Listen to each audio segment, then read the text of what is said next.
77세가 되기까지 어머니 치마폭에서 맘마보이로 자라던 야곱이 난생 처음으로 집을 떠나서 어머니 리브가 친정집을 향해 갔습니다. 자기가 살던 부엘셰바에서부터 800km가 이르는 길이었습니다. 만약에 하루에 30km씩 걸어갔다고 하면 약 한 달에 걸쳐서 이제 겨우 하란 어귀에 도착했습니다. 하란 어귀에 있는 운물가에 갔을 때 마치 그곳에 800km를 걸어온 야곱을 기다리고 있는다는 듯이 목자가 한 사람도 아니고 세 사람씩 앉아 있었습니다. 야곱이 그 목자들에게 물었습니다. 혹시 라반이라는 사람을 아십니까? 다 잘 안다는 거예요. 그래서 라반이 평안하십니까? 물었습니다. 야곱에게는 라반이 평안하다는 사실이 굉장히 중요하다고 했습니다. 왜냐하면 어머니 리브가가 97년 전에 친정집을 떠났거든요. 97년 동안에 어머니 친정집이 하란에 그대로 있는지 외삼촌 라반이 살아있는지 아무것도 모르고 온 거예요. 만약에 어머니 친정집이 이사가 버렸다. 혹은 집은 있긴 있는데 사람도 바뀌었고 라반이 죽고 없다. 그러면 야곱은 지금 800km를 헛걸어 온 셈이 됩니다. 그런데 그 목자들이 감사하게도 라반이 평안하다는 것입니다. 그리고 한 목자가 그 말을 함과 동시에 저기 라반의 딸 라헬이 양을 몰고 오네 외쳤습니다. 그러니까 800km를 걸어와서 야곱이 그 운물가에 도착하는 그 때를 맞추어서 한치의 오차도 없이 야곱이 찾아가려고 하는 외삼촌 라반 집의 딸 라헬, 자기 사촌 여동생이 되겠죠? 그 라헬이 걸어오고 있단 말이에요. 극적으로 라헬을 상봉한 야곱은 자신이 누군지를 밝혔습니다. 그 이야기를 듣고 라헬이 뛰어가서 아버지 라반에게 전했죠. 아버지 라반이 또 뛰어와서 야곱을 영접했습니다. 그래서 야곱은 삼촌 집에서 한 달 동안 편안하게 지냈는데 편안하게 그저 숙식만 한 것이 아니라 한 달 동안 신실하게 그 집을 위해서 일을 했단 말이에요. 77년 동안 장막에서 어머니 옆에서 살았으니까 얼마나 집안일 잘하겠습니까? 아주 삼촌 마음에 들었습니다. 그래서 삼촌이 이야기를 했습니다. 야, 우리 아무리 삼촌 조카 사이지만은 네가 어떻게 무료로 여기에서 일을 하겠느냐? 품삯을 정해라. 그러면 내가 싹스를 주겠다. 그 이야기는 야곱을 위해서 하는 말 같지만 실상 이 뒤에 가서 라반이 어떤 사람인지 알고 보면 그저 삼촌 조카 사이로는 자기가 불편하니까 약간의 품삯을 주더라도 아예 고용 계약을 맺어서 자기가 고용주로 야곱을 고용인으로 부리겠다는 속셈이었습니다. 라반에게 두 딸이 있었는데 큰 딸 이름은 레아고 둘째 딸 이름은 라헬이라고 그랬습니다. 야곱이 라헬을 사랑했습니다. 그래서 내가 저 라헬을 위해서 삼촌에게 7년 동안 임금을 받지 않고 내가 일을 하겠습니다. 말하자면 당신 딸을 위한 지참금으로 내가 무료로 7년 동안 일을 하겠습니다. 그 대신에 저 라헬을 내게 아내로 주십시오. 라반으로서는 반대할 이유가 전혀 없었죠.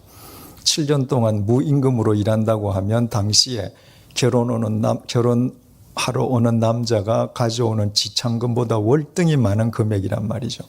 그래서 허락을 했습니다.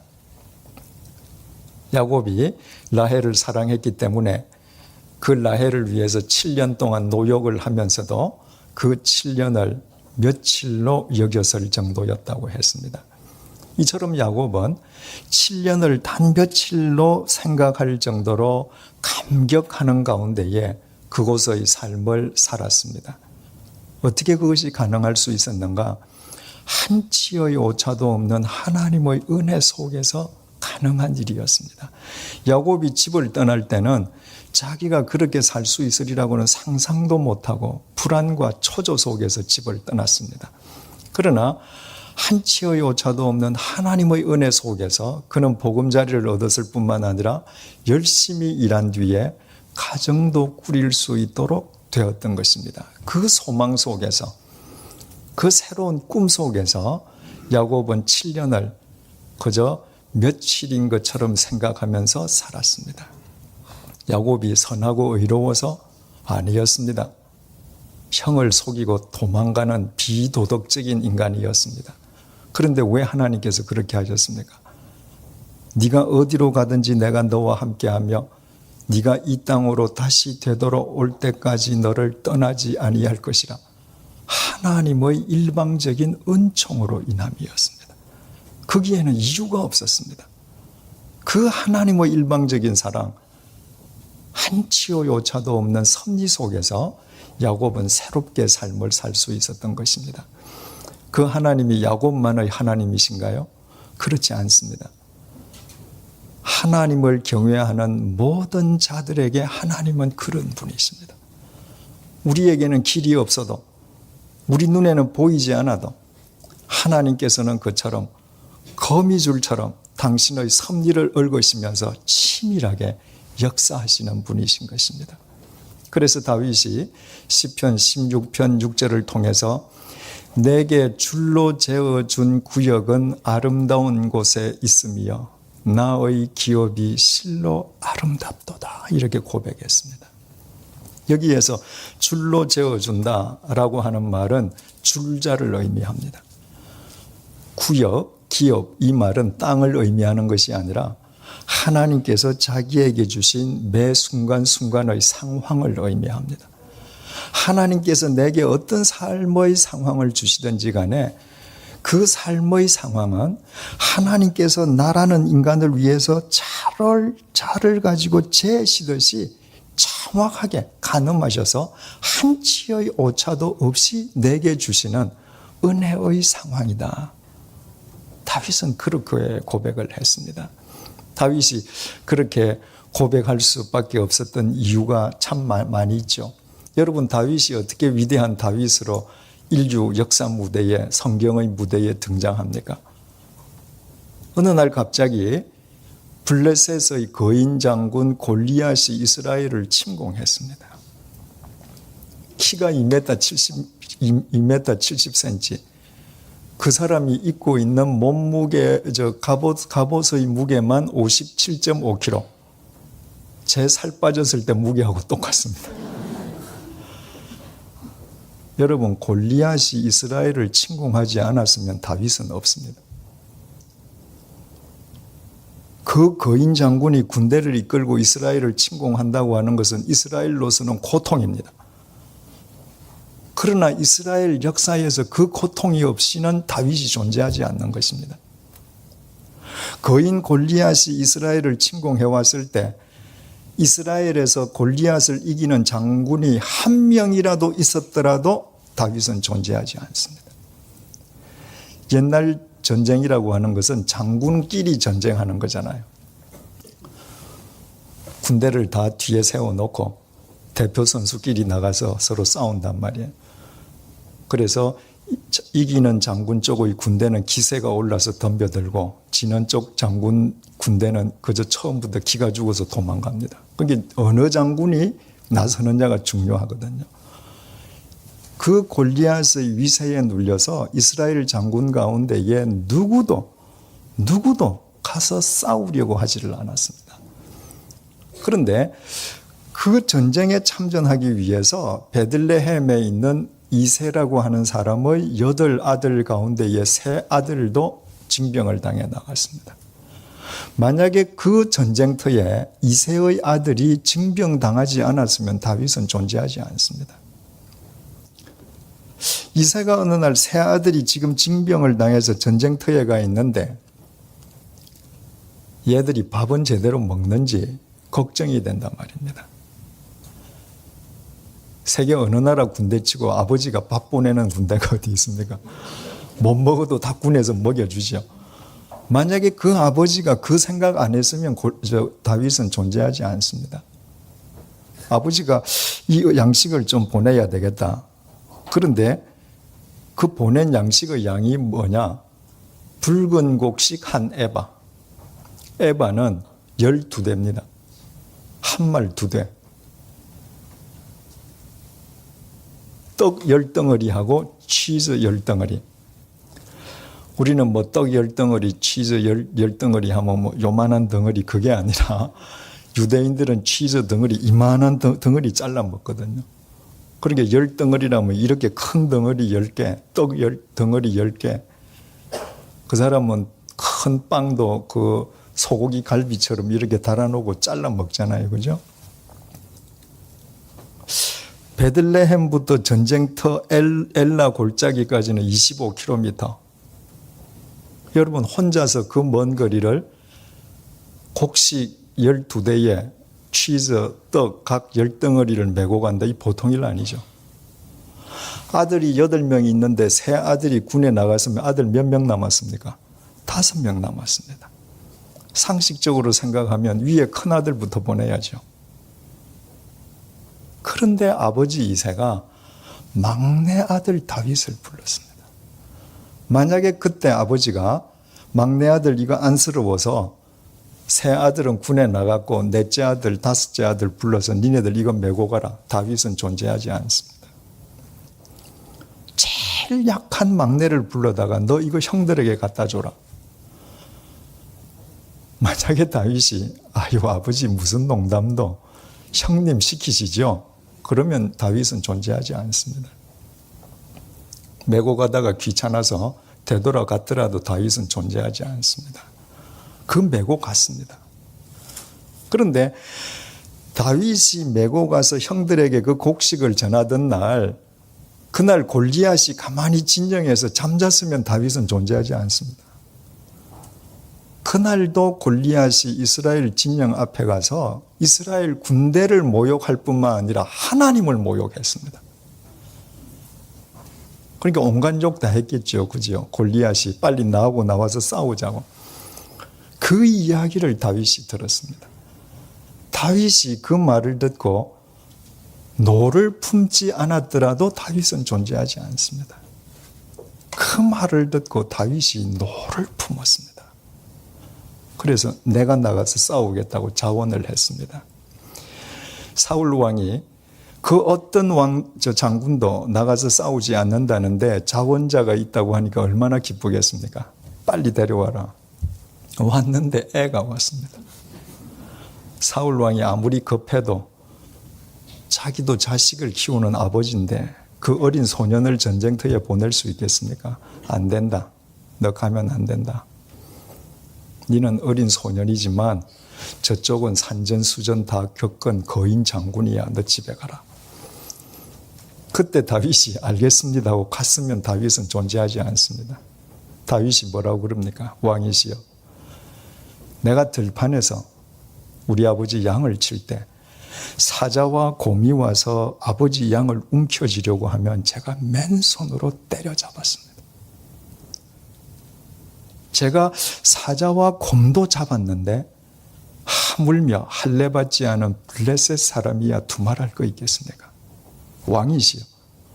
하나님께서 사자와 곰의 발톱에서 저를 구해주셨는데 블레셋 사람에게서 저를 책임져 주시지 않겠습니까? 제가 가겠습니다. 그 말을 듣고 사울 왕이 이놈 말 안 듣는구나 빨리 가라니까. 그러면 다윗은 존재하지 않죠. 그 어린 소년의 말을 듣고 사울이 감동을 받았습니다. 그래 네가 가거라. 그런데 안쓰러워서 잠깐만 너 그 옷 입고는 골리앗하고 못 싸워. 내 투구하고 갑옷을 줄게. 이거 입고 가거라. 그래서 다윗이 입어봤잖아요. 여러분 어린 소년이 말입니다.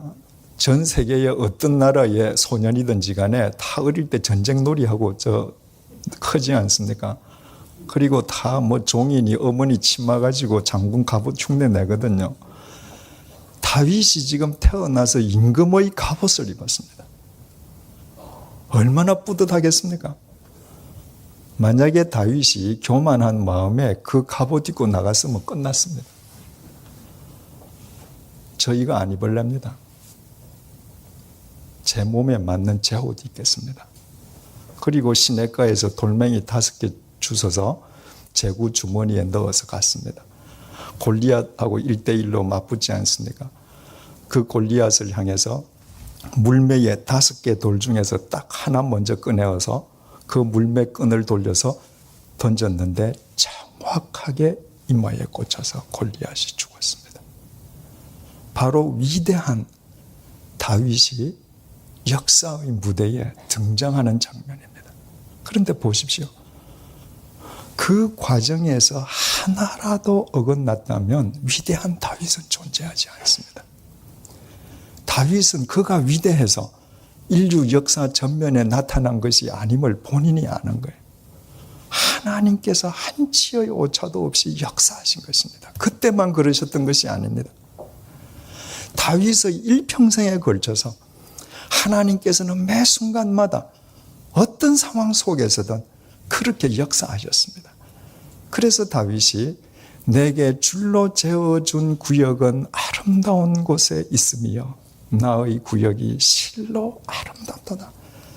어떤 상황이라 할지라도 하나님께서는 차로 재어주시는 한 치의 오차도 없는 은혜의 상황입니다. 고백했던 것입니다. 여러분, 그 하나님이 우리의 하나님이십니다. 그래서 우리가 어떤 절망 속에 있다 할지라도 한 치의 앞이 보이지 않는다 할지라도 그 하나님을 의지해서 우리는 일어서서 또 걸어가야 될 소명의 길을 걸어갈 수 있다고 했습니다. 중요한 사실은 하나님께서 이처럼 한 치의 오차도 없이 우리를 위해서 역사하신다는 것을 믿을 수는 있는데, 그렇기 때문에 그 하나님께서는 내가 원하시는 것만을 이루어 주셔야 된다고 착각한다는 것입니다. 여러분, 다윗이 내게 줄로 재어준 구역은 아름다운 곳에 있다고 하나님께서 한 치의 오차도 없이 재어주시는 상황이라고 고백했다고 해서 일평생 다윗이 원하는 대로만 되었습니까? 아니었습니다. 10년 동안 사울왕의 칼날을 피해서 동가숙 서가식 하고 다녀야 되었고요. 때로는 사망의 음침한 골짜기를 다녀야 했고, 때로는 말할 수 없는 인생 폭풍을 맞기도 했습니다. 그럼에도 불구하고 그 모든 상황이 줄로 재어준 아름다운 구역에 있다고 다윗이 고백할 수 있었던 것은 하나님께서 한 치의 오차도 없이 나를 위해서 역사하신다는 것은 내 뜻을 위해서가 아니라 나를 위한 당신의 뜻을 이루시기 위해서 한 치의 오차도 없이 역사하시는 분이심을 절대적으로 신뢰했기 때문입니다. 그래서 그 다윗의 생을 통해서 다윗의 뜻이 아니라 다윗을 통해 이루시려는 하나님의 뜻이 아름답게 이루어졌고, 그 결과로 3000년이 지난 오늘날까지 다윗은 이스라엘 국기의 영원한 다윗의 별로 기려지고 있는 것입니다. 야곱 역시 마찬가지였습니다. 하나님께서 한 치의 오차도 없이 야곱과 함께 하셨고, 그 은혜로 야곱의 인생을 다시 시작하게 하셨다고 해서 야곱 뜻대로 된 것은 결코 아니었습니다. 야곱의 뜻을 위해서가 아니라 하나님께서는 당신의 뜻을 위해 한 치의 오차도 없이 야곱의 삶 속에 개입하시고 역사하셨던 것입니다. 21절을 보겠습니다. 야곱이 라반에게 이르되 내 기한이 찼으니, 기한이라고 하니까 몇 년이 찼다는 얘기예요. 7년이. 그러면 야곱이 몇 살 되었습니까? 84세. 77세 때 집을 떠나가서 이제 7년 노역을 하고 이제 결혼할 나이가 되어서 84세가 되었습니다. 아브라함이 고향을 떠날 때 75세, 이미 아내 다 있었지 않습니까? 그죠?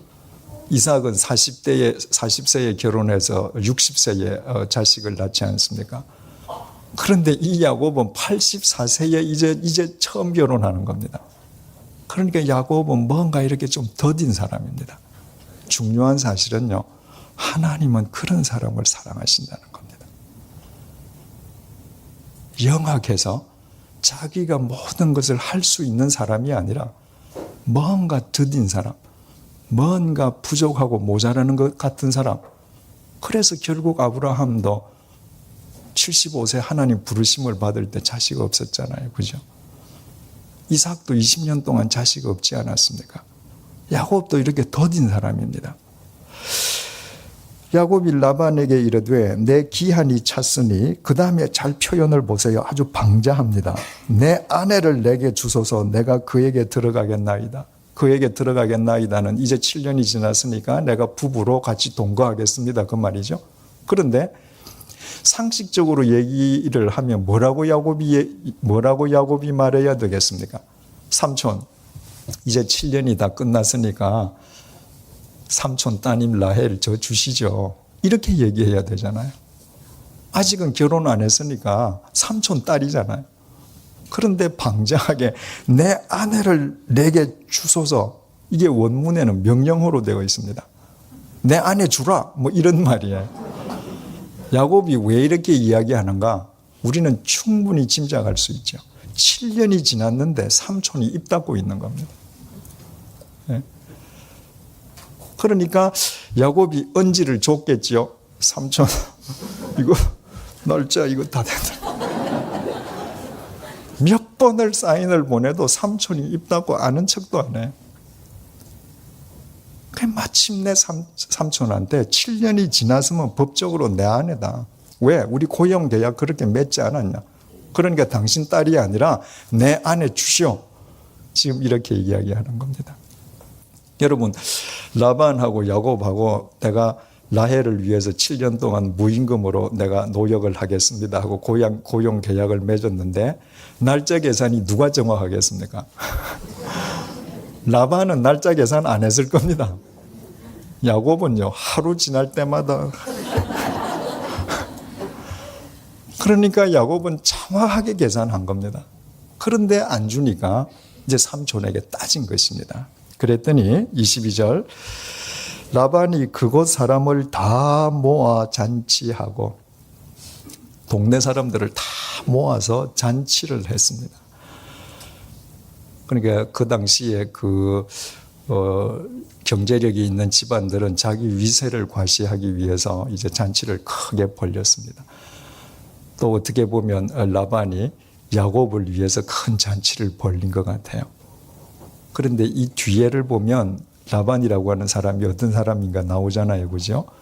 야곱이 좋아하던 라헬을 주는 게 아니라 밤에 신방에 레아하고 바꿔치기 해버리잖아요. 그 나중에 뒤에 가서 확인하겠지만 왜 그렇게 합니까? 지금 7년 동안 무임금으로 지금 라반은 덕을 많이 받거든요. 그런데 바꿔치기 하면 분명히 이 야곱이 라헬을 사랑하니까 또 7년 무임금으로 일할 거 아니에요. 지금 라반은 그 계산으로 사람들을 다 불러 모은 것입니다. 왜? 내일 아침이면 아내가 바뀌었다는 거 야곱이 알 거 아닙니까? 그래서 야곱이 이 결혼 무효화하면 안 되잖아요. 수많은 증인들을 불러 모아놓고 내일 아침에 자신이 속았다는 것을 알더라도 체면상으로도 그 결혼을 무르지 못하게끔 지금 거창하게 결혼식을 치렀습니다. 23절 저녁에 그의 딸 레아를 야곱에게로 데려가매 야곱이 그에게로 들어가니라. 그리고는 신방에다가 레아를 집어넣었습니다. 그리고 야곱은 레아라고 하는 사실을 모르고 첫날 밤을 지냈습니다. 혹 아무리 그래도 그렇지 어떻게 야곱이 바보가 아닌데 이런 일이 있을 수 있겠는가? 요즘 같으면 이런 일은 어렵죠. 그 옛날이기 때문에 가능한 것입니다. 여러분 그때의 밤에 조명 기구라는 게 뭡니까? 횃불이나 램프잖아요. 이런 전기불하고는 상대가 안 되거든요. 또 그때 결혼식 첫날에 잔치 자리에 신부가 안 나와 있어도 상관없어요. 또 밤에 그 장막 안에 들어가서 램프를 끈 다음에 신부가 베일을 벗는단 말입니다. 그러니까 야곱은 당연히 라헬이라고 생각하고 그날 밤을 지내는 일이 그 당시로서는 얼마든지 있을 수 있는 일이었던 것이죠. 24절 라반이 또 그의 여종 실바를 그의 딸 레아에게 시녀로 주었더라. 이제 레아를 보내면서 여종 중에 실바라고 하는 여종을 몸종으로 딸려 보냈습니다. 당시에 경제력 있는 집안이 딸을 시집 보낼 때 유모나 몸종을 딸려 보내는 것은 관습이지 조금 더 이상할 게 없거든요. 그런데 그 몸종의 이름 실바까지 밝혀둔 것은 나중에 이 실바가 야곱의 첩이 되어서 아들을 2명 낳기 때문에 그 이름을 밝혀준 것이죠. 25절 야곱이 아침에 보니 레아라. 아이고 이거 얼마나 한심하겠어요. 한심이 아니라 그 배신감 어떻게 해요? 자고 났는데 자기가 사기극에 걸렸다는 걸 비로소 안 것입니다. 그래서 야곱이 라반에게 이르되 외삼촌이 어찌하여 내게 이같이 행하셨나이까? 내가 라헬을 위하여 외삼촌을 섬기지 아니하였나이까?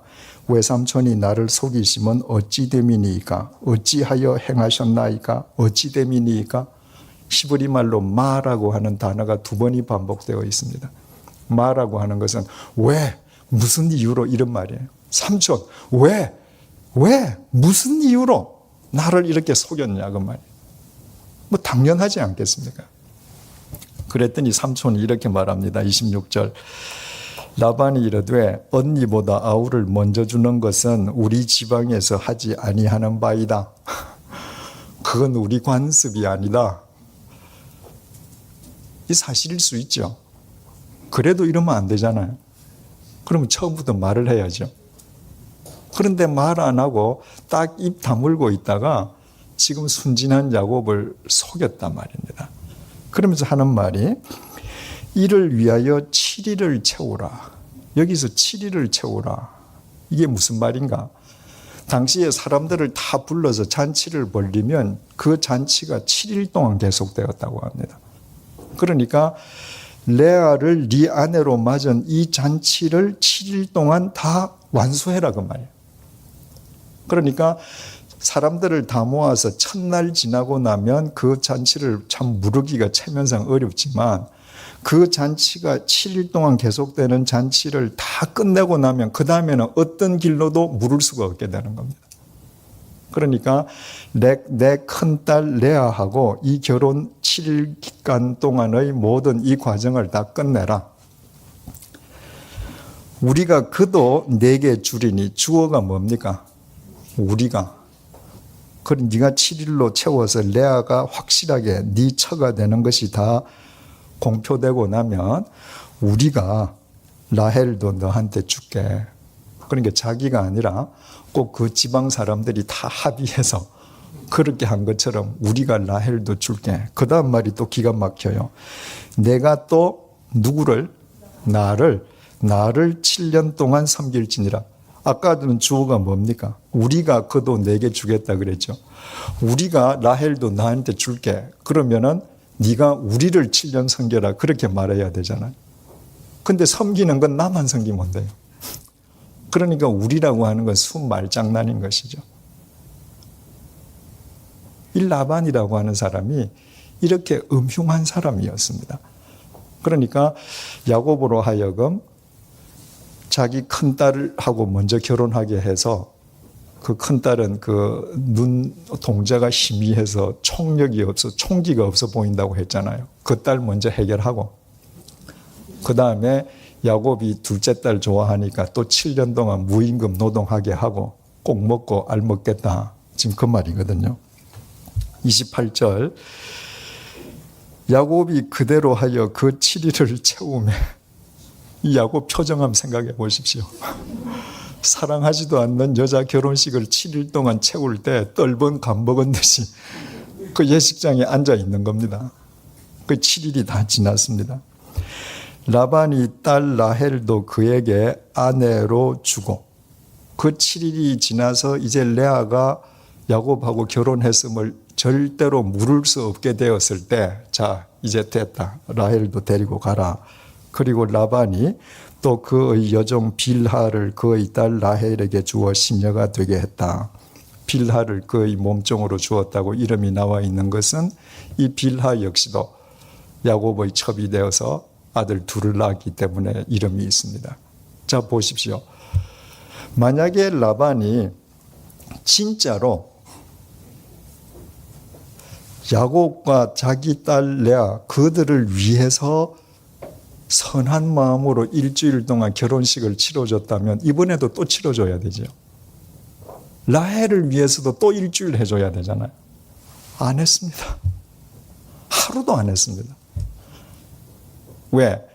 레아와의 결혼식은 일주일 안 하면 야곱이 물을까 봐 겁이 나서 그렇게 했는데 라헬은 가만히 놔둬도 야곱이 죽고 못 사는 거 아니거든요. 돈 1원도 드릴 필요가 없는 겁니다. 라반은 이렇게 계산적인 사람이었습니다. 그래서 지난 시간에 그 야곱이 왔다는 이야기를 라헬이 가서 아빠한테 전했을 때 아빠 라반이 뛰어나가서 야곱을 끌어안고 계속 뽀뽀하면서 안은 것을 유대 랍비들은 라반이 음흉해서 그랬다고 해석한다고 그러지 않았습니까? 그러니까 유대교 랍비들은 이 유대교 경전을 우리보다 훨씬 더 오래 본 사람들이니까 그 사람들은 여기에 등장하는 사람의 캐릭터를 더 정확하게 알 거 아니에요. 그 라반이 이렇게 음흉하고 돈을 밝히는 사람이니까 옛날에 아브라함이 보낸 엘리에셀이 보석 가져온 것을 기억하고 야곱 주머니에도 보석이 있을까 하고 뽀뽀하면서 계속 뒤졌다. 저는 그 충분히 일리가 있다고 봅니다. 30절 야곱이 또한 라헬에게로 들어갔고 그가 레아보다 라헬을 더 사랑하여 다시 7년 동안 라반을 섬겼더라.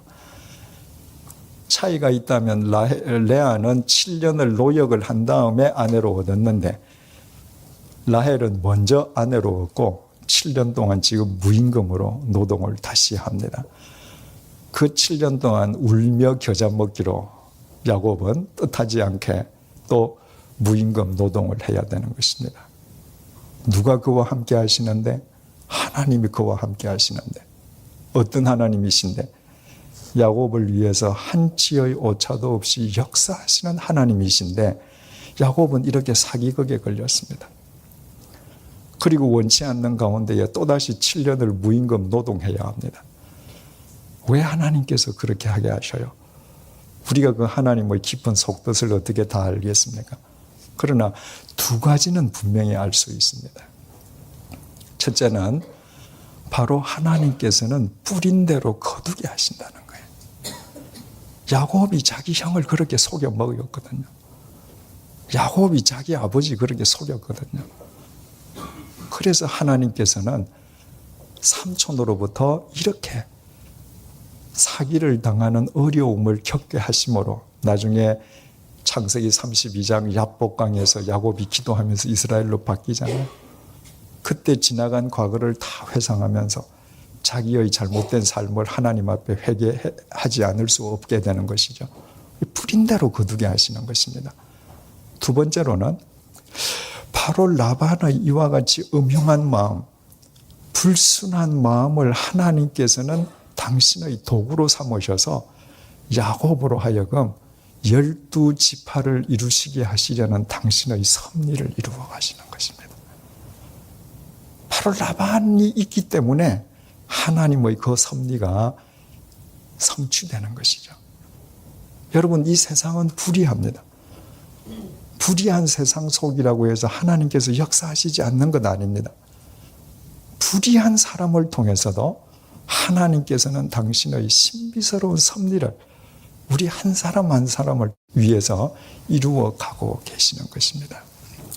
31절 여호와께서 레아가 사랑받지 못함을 보시고 그의 태를 여셨으나 라헬은 자녀가 없었더라. 여러분, 야곱에게 아내가 지금 동시에 둘이 생겼습니다. 좋아하는 여자는 라헬이에요. 그런데 여기에 보면 레아가 사랑받지 못함을 보시고, 우리 번역은 굉장히 순화시켜서 했습니다.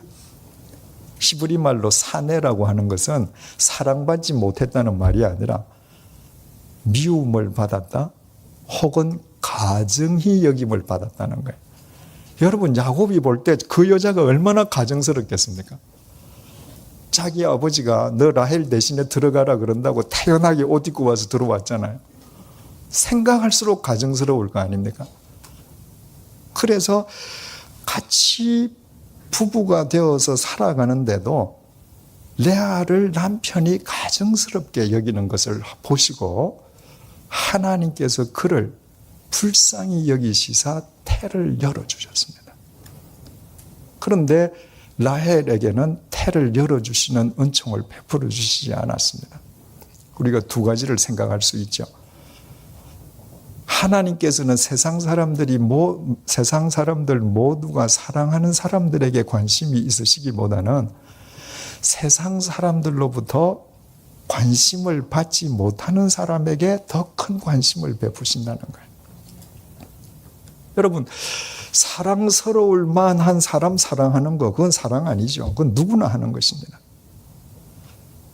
그리스도인의 사랑이라고 하는 것은 다른 사람이 사랑하지 않고 관심을 쏟지 않는 사람에게 그리스도의 마음으로 관심을 쏟는 것이거든요. 그렇다면 우리가 하나님으로부터 사랑받는 하나님의 도구가 되는 길이 뭔가? 내가 좋아하는 사람을 사랑하는 것이 아니라, 사랑할 만한 사람을 사랑하는 것이 아니라, 사람들로부터 소외된 사람을 내가 내 마음을 쏟을 때 하나님께서는 바로 그와 같은 자를 더 기뻐하신다라는 것을 알 수 있습니다. 또 한 가지는 생명은 철저하게 하나님 소관이라는 거예요. 레아의 태를 여신 분도 하나님이시요, 라헬로 하여금 자녀를 낳지 못하게 하는 분도 하나님이십니다. 우리는 그 하나님의 섭리하심 속에 생명을 얻고 태어났습니다. 생명이라고 하는 것은 살 생자의 명령할 명이라 그랬죠. 생명 살아라고 명령해 주셨기 때문에 우리가 이렇게 살고 있는 것입니다. 하나님께서 그날 나에게 그 생명을 명하시지 않으셨으면 나는 존재하지 않는 것입니다. 우리의 생명은 이토록 귀합니다. 그러므로 이 생명을 하나님의 말씀 속에서 가꾸어 갈 때 하나님의 역사는 우리의 삶을 통해 아름답게 이루어지게 되는 것이죠. 32절, 레아가 임신하여 아들을 낳고 그 이름을 르우벤이라 하여, 일자가 있죠. 주 보니까 뜻이 뭡니까? 보라, 아들이다. 이 레아의 심정 이해하시겠죠? 남편으로부터 미움을 받고 남편이 가증스럽게 여기는데 동생이 아이가 없어요.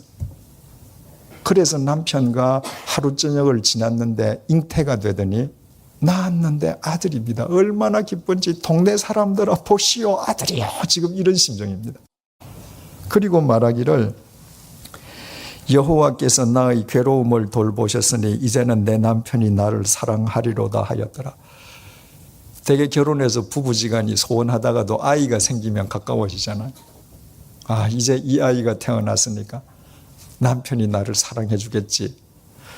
그래서 또 33절 보니까 그가 다시 임신하여 아들을 낳고 이르되 여호와께서 내가 사랑받지 못함을 들으셨으므로 I don't blame you for living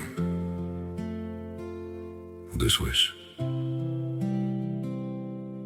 Have been enough for you to stay.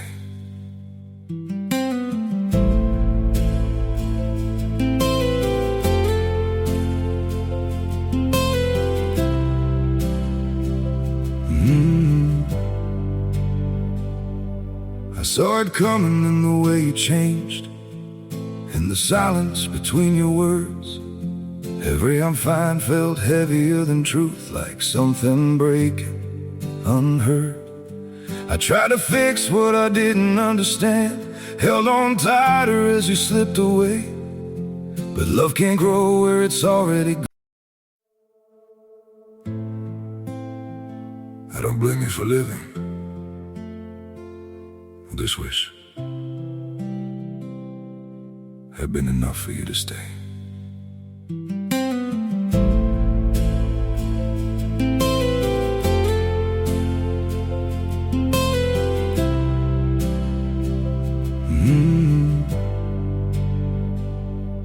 I saw it coming in the way you changed, in the silence between your words. Every I'm fine felt heavier than truth, like something breaking unheard. I tried to fix what I didn't understand, held on tighter as you slipped away. But love can't grow where it's already gone. I don't blame you for living with this wish. Have been enough for you to stay.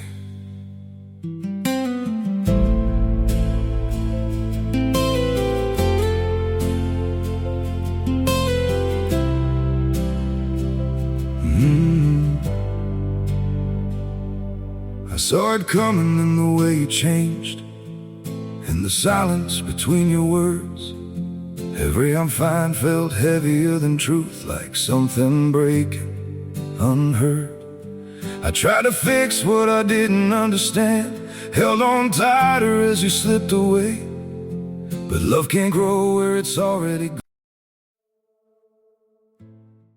내게 이 아들도 주셨도다 하고 그의 이름을 시므온이라 하였다. 시므온은 들으심, 하나님께서 들으시는데 뭘 들으셨는가? 내가 사랑받지 못함을 들으셨다. 아이는 낳았는데 여전히 사랑하진 않아요. 그래서 둘째 아이 이름은 시므온이라고 했습니다. 세 번째 또 34절, 그가 또 임신하여 아들을 낳고 이르되 내가 그에게 새 아들을 낳았으니 내 남편이 지금부터 나와 연합하리로다 하고 그의 이름을 레위라 했다. 연합한다. 그게 아들을 이제 3명씩 낳았으니까 남편이 나하고 진심으로 연합해 줄 것이다. 레아는 오매불망 남편밖에 없습니다. 정말 그야말로 조광지천 거죠. 35절을 보십시다. 그가 또 임신하여 아들을 낳고 이르되 내가, 그 다음에는 뭐라고 되어 있습니까? 이제는 공평하십시다. 이제는 어떻게 해요? 여호와를 찬송하리로다. 지금까지는 3년 동안 새 아들을 놓으면서 하나님을 찬송할 생각을 안 했습니다. 이야, 내 아들 낳았어. 하나님께서 내 마음을 들어주셔서 남편이 나하고 연합할 것이야. 전부 자기 중심이었습니다. 그런데 4년째 가서 넷째 아들을 낳고 나서야 비로소 하나님 생각이 났습니다. 내가 이제는 여호와를 찬양해야 되겠구나. 그래서 그 넷째 아들 이름을 유다라고 지었습니다. 유다 뜻이 뭐죠? 찬송했다. 여러분, 이 레아의 이 태도가 우리하고 똑같죠, 그죠? 하나님 하다가 일이 이루어지고 나면 항상 그냥 내 중심으로 기뻐하죠. 내가 하나님께 기도해도 그 중심이 하나님께 있는 것이 아니라 나를 위해서 결국 기도하는 것입니다. 그러다가 상황이 다 종료된 뒤에야 우리가 중심으로 하나님을 찬양하게 되는데 지금 레아가 그 모양입니다. 어떤 면에서는 우리보다 훨씬 낫습니다. 4년 만에 이렇게 되돌아갔으니까. 중요한 사실은 넷째 아이를 낳고 나서 레아가 비로소 하나님을 찬양하고 하나님께서 이렇게 모든 은혜를 베풀어 주시는 것이 일방적인 하나님의 사랑이구나 알고 하나님을 찬양하리라고 유다라고 지었는데 레아가 낳은 자식들 가운데에 그리고 남편이 낳은 아들 12명 가운데에 메시아가 바로 그 유다의 족보를 통해서 오셨다는 것입니다. 이건 우리에게 큰 메시지를 전해주고 있습니다.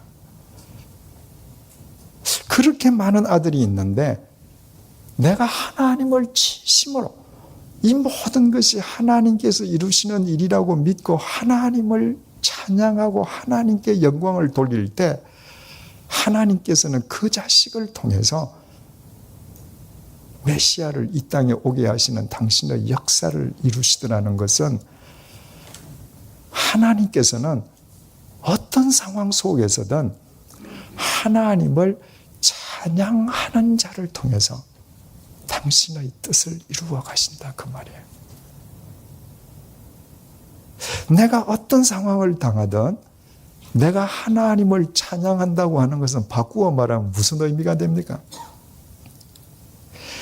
괴로운 상황이든 슬픈 상황이든 어려운 상황이든 기쁜 상황이든 내가 오직 여호와만을 찬양한다고 하는 것은 내 눈앞에 주어진 이 모든 상황이 나를 위해서 하나님께서 한치의 오차도 없이 당신의 뜻을 이루어가는 상황임을 믿는 사람이라는 뜻이거든요. 바꾸어 말하면 그 사람은 하나님을 절대적으로 신뢰하는 사람입니다. 다윗이 아비멜렉을 찾아가서 자기 목숨을 의탁하려고 했다가 오히려 거기에서 죽음의 위기에 처하게 되었을 때 침을 질질 흘리면서 미친 짓거리하고 겨우 목숨을 부지하고 나오지 않습니까? 그리고 나와서 지은 시가 시편 34편인데 우리가 잘 아는 시지 않습니까? 젊은 사자는 궁핍하여 줄일지라도 여호와를 찾는 자는 모든 좋은 것에 부족함이 없으리로다. 그 구절만 떼놓고 보면 다윗이 왕궁에 비단 옷 입고 주지 육림에 빠져서 하는 고백 같습니다. 모든 좋은 것에 부족함이 없으리로다. 그런데 지금 방금 침 질질 흘리고 미친 짓거리하고 나와서 좋은 것이라고는 현실적으로 세속적으로 좋은 것은 하나도 없습니다. 그런데도 어떻게 모든 좋은 것에 부족함이 없으리라고 고백할 수 있었는가? 하나님께서는 그 상황 속에서도 한치의 오차도 없이 자기 자신을 새롭게 빚어가시면서 당신의 뜻을 이루심을 알고 믿었기 때문입니다. 그래서 어떤 상황 속에서든 내게 줄로 재어준 구역은 실로 아름답다고 하나님께 고백할 수 있었던 것입니다. 여러분, 우리가 하나님을 믿고 살아간다고 할 때 모든 것이 내 뜻대로 이루어지는 것을 의미하지 않습니다. 내가 하나님을 믿기 때문에 모든 것이 내 뜻대로만 이루어진다고 하면 우리는 머지않아 하나님을 필요로 하지 않는 교만한 사람으로 전락하고 맙니다. 우리가 하나님을 믿지만 사망의 음침한 골짜기를 갈 수 있습니다. 인생의 폭풍기를 거칠 수 있습니다. 내 인생이 시리고 아플 수 있습니다. 그럼에도 불구하고 그 모든 것이 한치의 오차도 없는 하나님께서 나를 위해서 주시는 상황임을 알고 내가 찬양하는 사람이 될 때 여호와를 찬양하는 그 유다를 통해서 메시아가 이 땅에 오시듯 우리의 삶을 통해 하나님께서 이루시기를 작정하신 뜻이 우리의 삶을 통해서 아름답게 결실될 것입니다. 기도하시겠습니다. 하나님 아버지, 다윗이 고백했습니다. 하나님께서 내게 줄로 재어주신 구역은 참 아름다운 곳에 있습니다. 하나님께서 내게 주신 기업이 실로 아름답습니다. 그러나 하나님, 그렇게 고백한 다윗의 인생이 세속적으로 볼 때 늘 따뜻한 봄볕만 있었던 것은 아닙니다. 괴로운 순간도 있었고 시련기도 있었고 사망의 음침한 골짜기를 지날 때도 있었습니다. 그러나 그 모든 상황이 한치의 오차도 없는 하나님께서 자신을 위해 주시는 은혜의 상황임을 그는 믿고 여호와가 나의 목자시니 내가 부족함이 없다고 고백하면서 살았습니다. 그래서 그를 통해 이루시려던 하나님의 뜻이 다 이루어졌고 그는 지금까지도 우리 믿음의 표상이 되어 있습니다. 야곱은 선하거나 도덕적인 인간이 아니었습니다. 그럼에도 불구하고 하나님께서 일방적인 은혜를 베풀어 주시고 한치의 오차도 없는 섭리하심으로 하란에서 새로운 삶을 살게 해 주셨습니다. 그러나 그의 계획과는 달리 삼촌에게 사기극을 당하고 또다시 7년 동안 무임금 노동을 해야만 했습니다. 그러나 하나님, 그 모든 과정을 통해서 야곱을 우리가 아는 야곱으로 바로 세워주시려는 하나님의 은총이었음을 우리는 알고 주님을 찬양하게 됩니다. 하나님 아버지, 우리가 이 세상 살아갈 때 우리가 원치 않는 상황을 맞이할 때가 참 많습니다. 그러나 그리할지라도 우리 하나님을 찬양하는 성숙한 믿음을 갖게 도와주옵소서. 그 상황 역시 나를 위하여 한치의 오차도 없이 역사하시는 하나님의 은혜의 상황임을 알고 걸어가야 될 길을 꿋꿋하게 걸어가게 하심으로 우리를 통해 이루시기 원하시는 하나님의 뜻이 이 민족의 역사 속에 아름답게 이루어지는 것을 우리의 삶으로 확인하고 주님을 더욱 찬양하는 이 시대의 유다들이 되게 하여 주옵소서. 예수님의 이름으로 기도드립니다. 아멘.